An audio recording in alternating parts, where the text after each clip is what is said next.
বন্ধুগণ সবাইকে নমস্কার। আজকের আমি রান্না করব খাসির মাংস, সঙ্গে দেব কয়েক পিস আলু।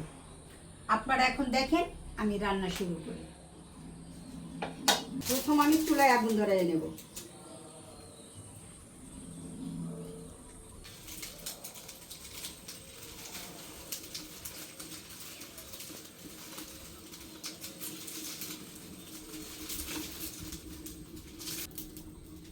আমি কড়াইটা চুলার উপর দিলাম।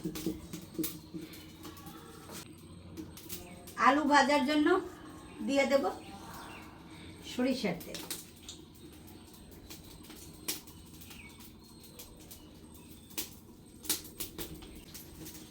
তেলটা গরম হয়ে গেছে, আমি দিয়ে দেবো এখন আলুগুলি।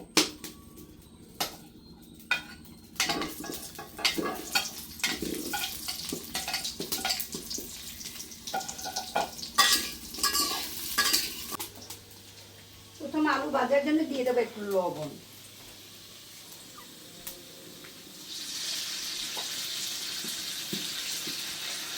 দিয়ে দেবো অল্প করে একটু হলুদ। আলুটা ভাজা হলে হলুদ দিয়ে ভাজলে একটু দেখতে সুন্দর লাগে।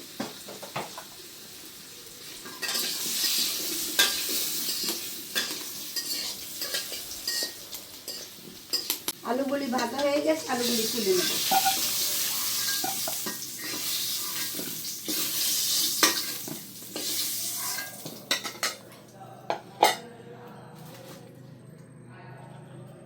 দিয়ে দেব আর কতটুকু সরিষার তেল মাংস রান্না। এখন দিয়ে দেব 2টা তেজপাতা,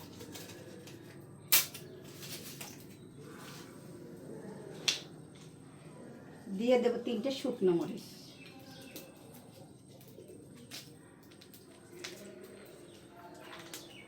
দিয়ে দেব 3 টুকরা দারচিনি,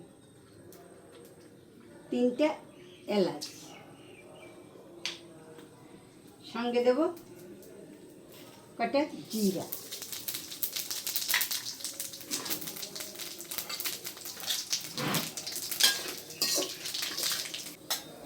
এখন দিয়ে দেব পেঁয়াজ,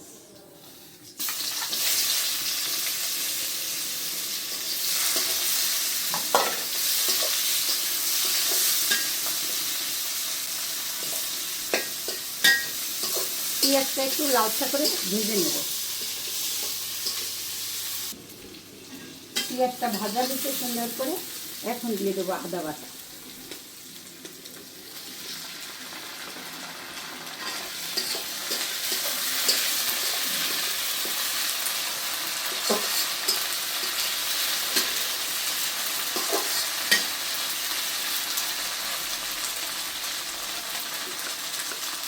দিয়ে দেবো রসুন বাটা,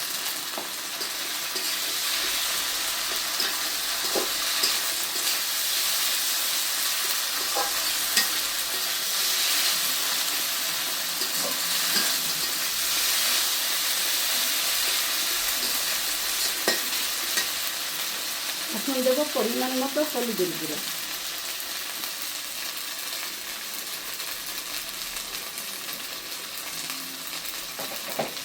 দিয়ে দেব পরিমাণ মতো মরিচের গুঁড়ো,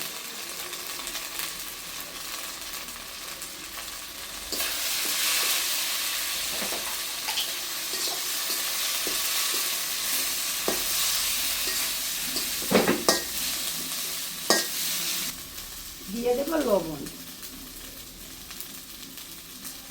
মশলাটা কষাবার জন্য দেব একটু জল।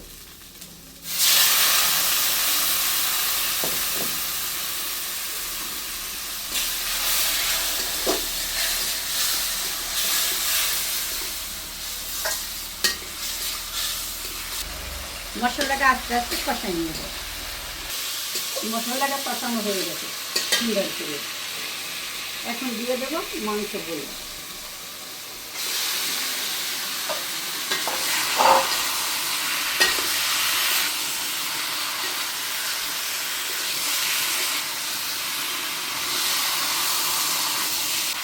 এখন দিয়ে দেব জিরা এবং ধনিয়া একাত্র করে বাটা,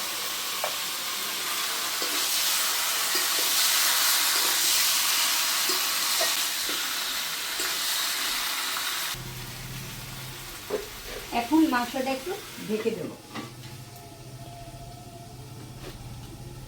মাংস এখন সরাটা তুলে নিই।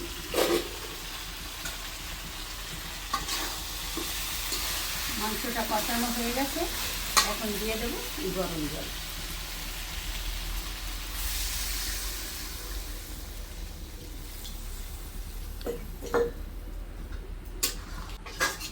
সঙ্গে দিয়ে দেবো আলুগুলো।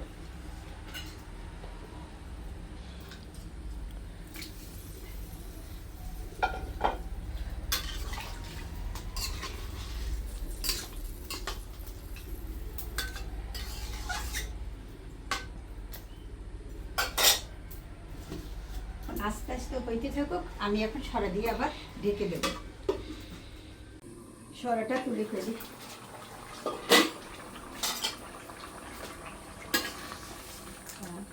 মাংসটা হয়ে গেছে, এখন দিয়ে দেব জিরা, এলাচ এবং দারচিনি। এটা একটু ভাজতে মশলাটা দিয়ে দেবো, কারণ খাসির মাংস তাতে একটু গরম মশলা বাইকটা না দিলে গন্ধটা যাইতে চায় না, তাই একটু গরম মশলা দিয়ে দিলাম।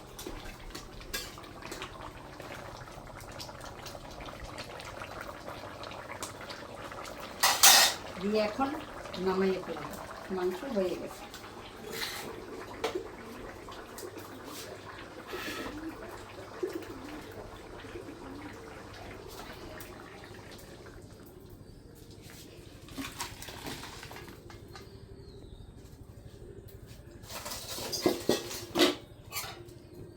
মাংস রান্নাটা কেমন হয়েছে দেখেন।